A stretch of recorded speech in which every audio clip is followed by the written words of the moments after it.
Hey guys, welcome to No Days Off. In this video, we're going to be talking about how to navigate in the workplace. It's going to be a little Q&A style. I hope you like, I hope you enjoy.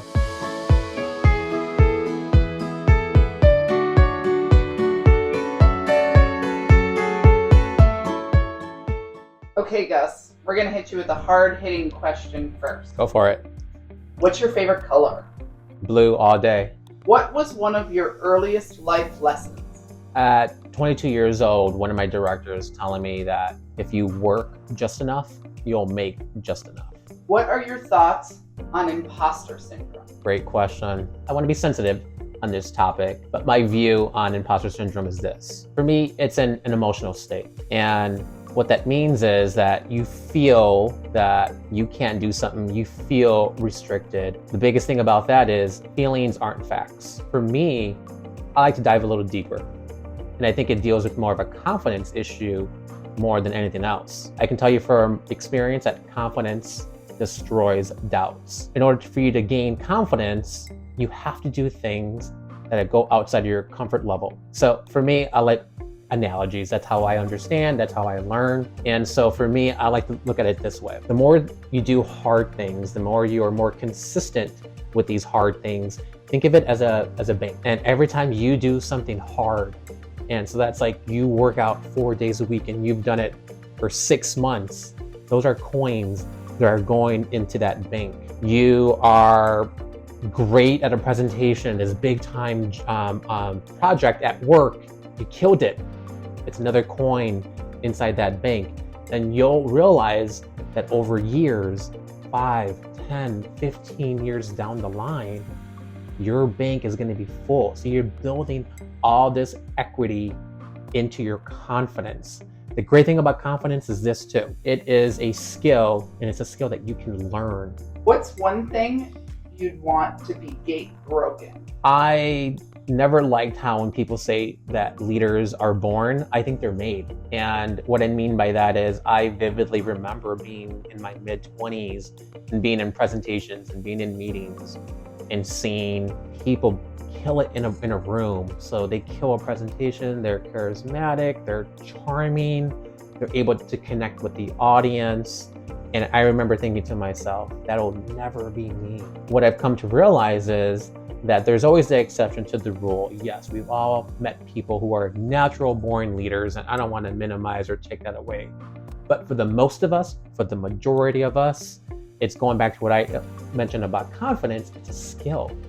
So it's learning how other people move, how other people navigate the space, and taking a bit of those tools and putting it into your toolbox as you develop into your leadership style and understand this too. It's all about good and bad. So you can see a great leader and take those nuggets and put it into your toolbox, but understand that life is a journey, life gives you lessons, and understand that even if you've experienced a bad leader, it gives you an opportunity for you of what not to do. So understand that you're constantly learning in this space. Up until this point, you've had a pretty successful career. Can you talk to us about the turning point of your career? I'm gonna highlight 2 different years. 2019 and 2020 were very impactful in my growth, in my journey. So in 2019, I never felt more confident physically.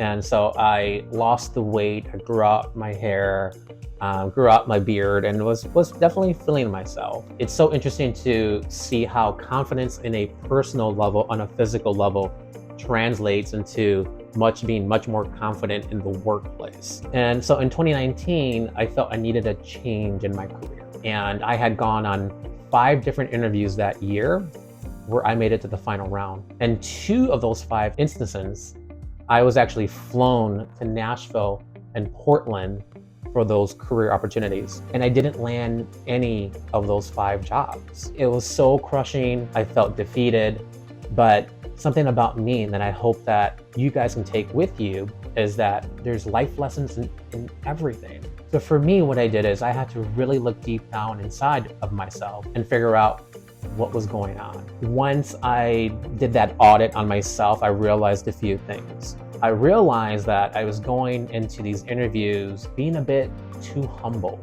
What I mean by that is that I was going into these interviews feeling I'm just happy that they're considering me for this job, versus increasing a little bit of my arrogance, a little bit of my confidence. And what I mean by that is going in with a bit of, you know what, they should be lucky to have me. And so I think it's just a balance of being able to bring your humbleness a little down and bringing up your confidence and turning it up another level. And I think that's the right balance, because at the end of the day, when you're interviewing for these senior level jobs, what you have to come across is executive presence. Are you a leader?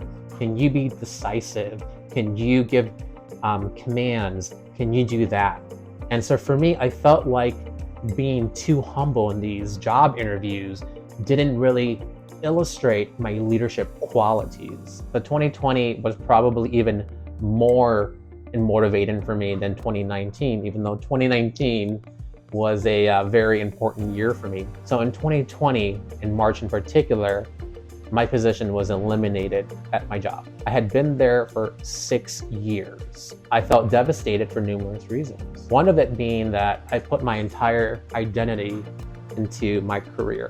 I put in sweat, I put in blood, I put in so much work into being a great employee and being great at my job. When my CEO called me, telling me that my position was eliminated, I felt lost. And then that transitioned into me feeling, and I vividly remember her telling me that my position was being eliminated. And I remember wanting to not make her uncomfortable. I didn't ask questions. I would later find out that I was the only person on the team, on my team, that was let go. And so what I learned in terms of that lesson in 2020 was that you can't be afraid to ask questions. You can't be afraid to advocate for yourself. You can't be afraid of confrontation. And as we fast forward to 2025 and to present day, it's one of the things that still eats at me is that I put my CEO's feelings ahead of mine, and that very impactful moment where my job was eliminated, it made me realize that I have to put my feelings and my goals and what I want first. Another lesson I learned in 2020 is you can't live life with fear. You can't be fearful of having those hard conversations. You can't be fearful of rattling the cage. There's a great quote I heard a while back: fortunes favor the bold. And the reality is that in order to be successful inside the workplace and out, you have to do the things that most people don't want to do and won't do. And so 90% of people are gonna be happy where they're at, are gonna just thank you for my paychecks, thank you for this. It's that 10% that really are the people who are gonna be climbing the ladders, who are gonna be pushing the envelope. And then I guess at the end of the day, do you wanna be part of the 90% or do you wanna be part of the 10%? Thanks guys for watching my video. This is again, No Days Off. I'd love to have your feedback and your opinions downstairs. I do read them all. Don't forget to like and subscribe. Thanks.